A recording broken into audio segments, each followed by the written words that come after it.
build a right linear grammar for it. Again, ad hoc. For example, let's do that one. Okay, start with A, finish with B. The alphabet is ABC. What's the grammar? What?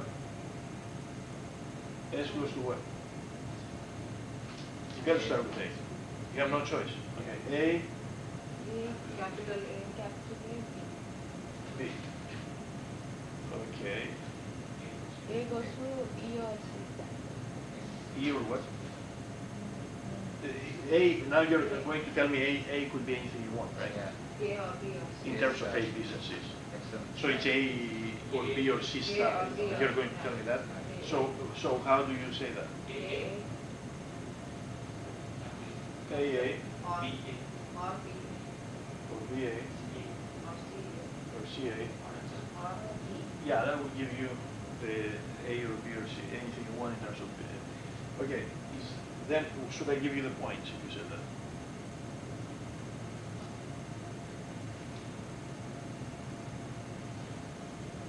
What was the question? We have to build Okay. a language that ends regular Right or right linear. Okay. Is this right linear? It works, no doubt. This is a grammar, right? That recognizes it, but it's not right linear. You gave me a PDA, you know. Okay, this language is regular. I want the right linear grammar. You see, there are many grammars that define the same language. Many grammars could be equivalent, like many FSAs, many PDAs are equivalent to each other. So I should not give you, I'll give you points for effort maybe, you know. but this is not it. Okay, so do it again.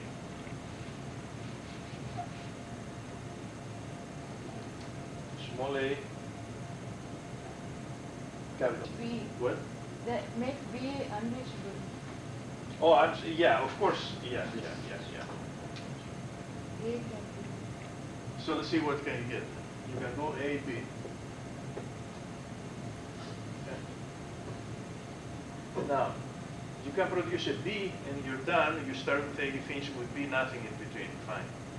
You can do this one. Yeah. Or you can start doing these guys, you can produce anything you want. Right? Okay? What do you want? BB8. Okay, I'll do this guy. This guy again. Using my intuition. No algorithm. You can do this. If it was easier for you, you would build it. Either NFSA or whatever is easier. And then the algorithm is very easy actually to convert the DFSA to a grammar. I could do it that way. Quickly, this is ad hoc. I can build a DFSA to do start with A, finish with B. Circle, boom, okay? In 1 minute, I can write the grammar down. So if it's necessary, you can go that route, if that's easier for you.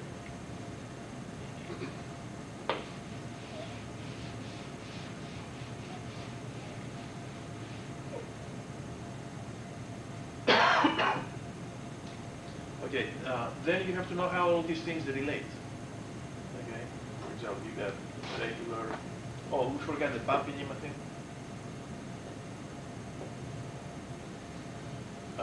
For regular or context free. Okay. I will not ask you for a proof. Because it will take, there are too many cases and it will take you a long time in the test to do that. But what I'll ask you is, you have to know, of course you know, that regular is a proper subset of context free.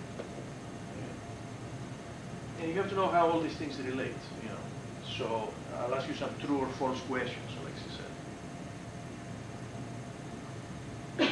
And the questions will be about the relations, for example. Is it true or false that every context-free language is also regular? False. Then you'll have to justify it. Usually if you say false, you have to give me an example. Say, oh, here is a language. This is context-free, but it's not regular. Where is it? What language? 0 and 1. 0n, 1n. Here alphabet is 0, 1. Okay? By Pambilima, it can be shown, just state the accompaniment. You don't actually show it. Okay, it can be shown that it's not regular. Every language is context-free. Every language. No, why not? What? We have context. No, that's not a good answer. Sure. Give an example. But how, if you say, oh, we also have context-sensitive languages, so what? How do you know? There might be an algorithm to take a context-sensitive and convert it to context-free. How do you know there's no algorithm? So that's not a good answer. Give an example, like A and B and C and... Right. Give an example. You say no because A and B and C and by you've proven that it's not it's not context-free. So some languages are not context-free. The union of two regulars is regular, true or false? True. Now, if it's true, you don't give a counterexample, you have to make some kind of, not necessarily proof, some argument. So why is it true? Union of two regular is regular.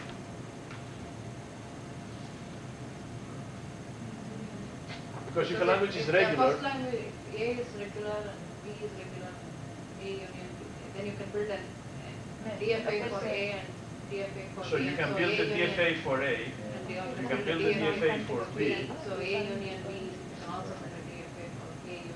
but you have to say how. Then so, because you just repeated my question. You say it's true because it's true. You say the union of two regular is regular because if you have a DFA for one and you have a DFA for the other one, you can build one for the union. What regular means you can build a DFA for it. So regular means you can build a DFA. So if you have a DFA for one and you have a DFA for the other one, And you can build you have to tell me how to build. You can build a DFA, but you have to say how. You cannot. By By introducing a new state and connecting to the with empties. Okay, you have to put that in there. So since you can build a DFA for the union, this means the union is regular. Union or context-free is context-free. Well, I don't want to do your, so start thinking about these connections and stuff. Yeah. A regular union with a context-free. Is the result context-free necessarily? Yes or no? I don't know. Is the result regular necessarily? I don't know. Things like that. The complements this.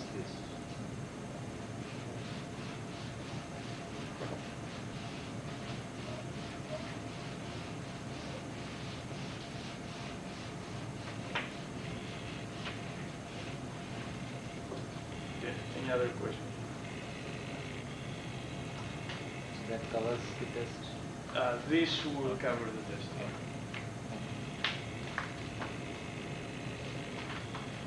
So whatever you are going to teach after this, I mean, it's not like... It will not be in the test. Next we're going to Turing machines. It will not be in the test. Okay. First I have to show you some other normal forms. Okay. Like Greiber, this standard M standard normal form. Okay. But the test is including Chomsky. Chomsky.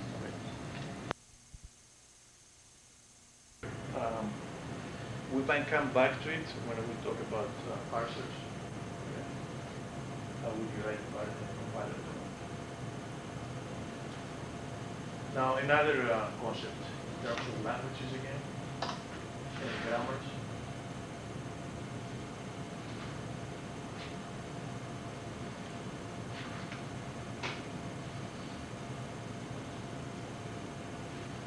When is a grammar ambiguous? And when is a grammar unambiguous? When? You can do it in response. Wait, one at a time. Who wants to say? Okay, there. There are more than one derived from that. Right.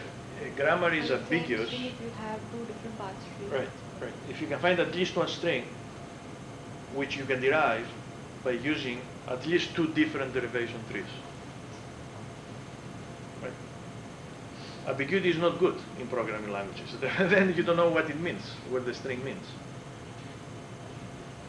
Right? So how can you execute it, you know? How can you process it? It has two meanings. So ambiguous grammars are not good, right? Well, of course, it's unambiguous if there is no such thing.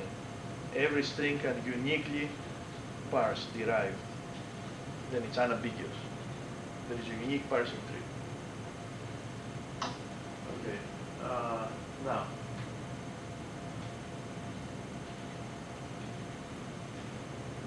let's take this guy. This is a grammar. E is the starting symbol. It stands for expression. So you're defining an expression. What's the language defined by this grammar? First of all, what are the terminal symbols? Parenthesis, A, star, and plus. Those are the terminals. Okay, what are the strings I can derive from here? What's the language? Arithmetic expression. Okay, can I get this one? Can I get plus plus? Right? So they are syntactically correct expressions. Okay, can I get A plus, how will I get this string? Oh, I think I got it here, right? Did I? Right? Okay, you say I can use this rule, E plus T. Then I need an A over here. So to get an A, I'll take E to T, T to F, F to A. I got an A. Then I need A star A out of T to produce A star A. So I'll go to T star F, T I'll make them go to A through F, and F I go to A, I got it. I can produce it. So this string is in the language.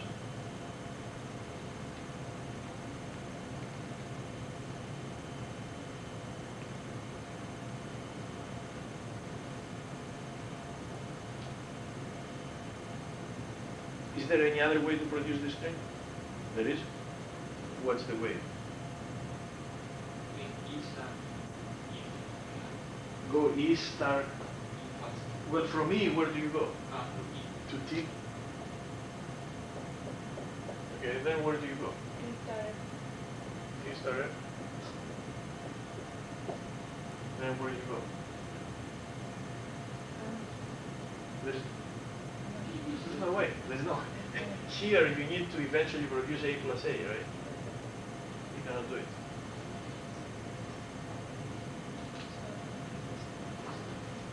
So this grammar imposes a priority on the let's see.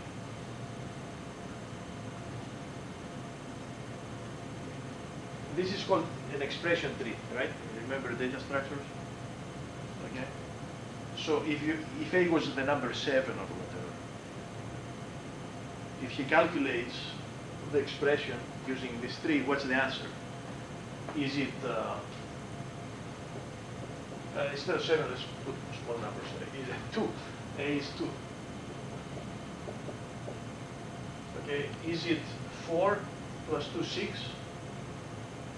Or is it, or is it 8? Okay. I mean, using this tree, what is it, 6 or 8? We know it should be what? It should be 6, because star has priority, right? We say in arithmetic. Okay, we know it should be 6. Okay, what will it be there? It will be 8, right? Okay, so this is the wrong grammar, you know, if you wanted to do this stuff. It's the wrong grammar. He gives you 8 because he will do the star first. 2 times 2, 4. Oh, I'm sorry, no, this is not 8. What 6. No, I'm sorry, it is 6. It's correct, it's correct. No, in an expression tree, right, you do from left to right, but you take 2 plus what? No, 2 star 2. This subtree is computed, that's a 4, and then he will do the plus. So it's correct. It's 6.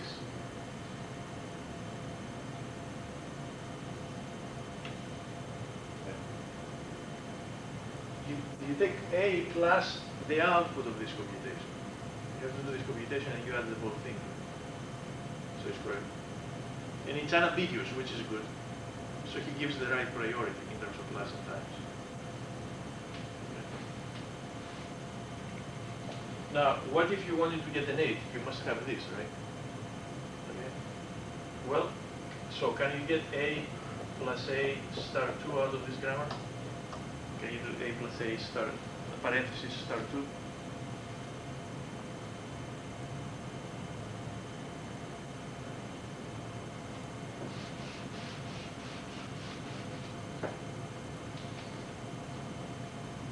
So I started with A.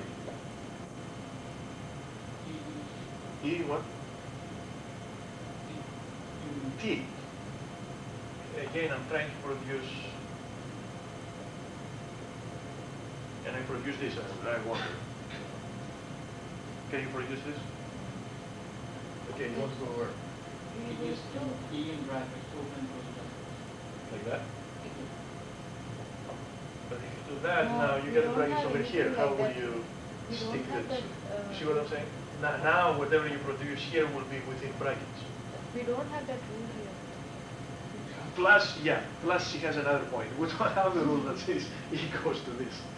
That's a serious problem. I cannot use this. In the first one, E. What? The first one. We're doing the second one. Oh, I'm sorry, I'm looking at this. Are you looking at that? Have you been looking at that the whole time? No, no. Oh, okay. Oh boy, we got a problem. Right now I'm looking at this. Okay. So I'm saying, yeah, there is a problem. I cannot go to brackets. Okay. So where should I go? I cannot go here. I should go to T.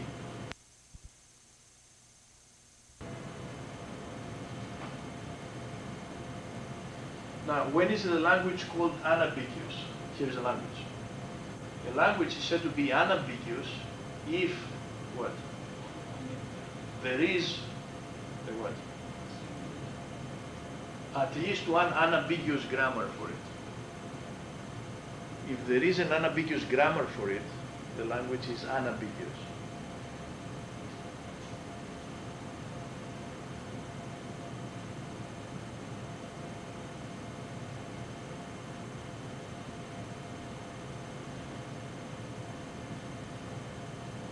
Of course, a language itself will be ambiguous if what? It would be correct to say if there is at least one ambiguous grammar for it? No, because then this guy will be both ambiguous and unambiguous.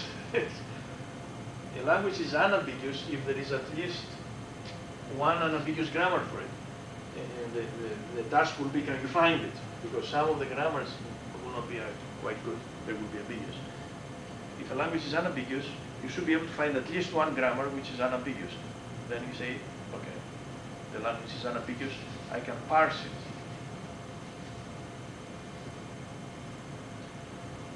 Is every language in the world unambiguous? No, unfortunately not. There are some languages inherently ambiguous. When do you say that the language is ambiguous? Huh? If it what? If it has no ambiguous grammar. What? If you cannot find an unambiguous grammar for it, then it's ambiguous. Right? If all the grammars that can possibly define it are ambiguous, right? There is no such thing. The language is ambiguous, which means there will be at least one phrase in that language that can have double meaning. It might mean this, it might mean this. Yeah. Right? I can derive derivation trees to get double meaning. Okay. Like a lot of the context-sensitive languages and things like that. You know, natural languages. You can always find a sentence with double meaning.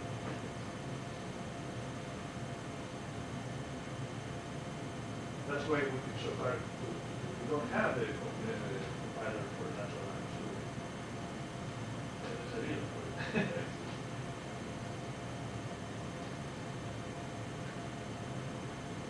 Alright? So some languages unfortunately are ambiguous, inherently ambiguous. You can do nothing about it.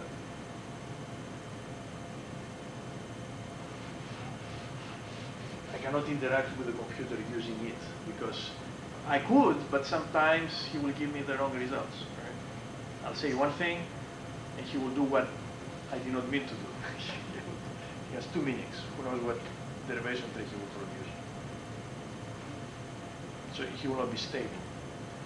But maybe that's an AI guy, an AI machine. Humans are not stable.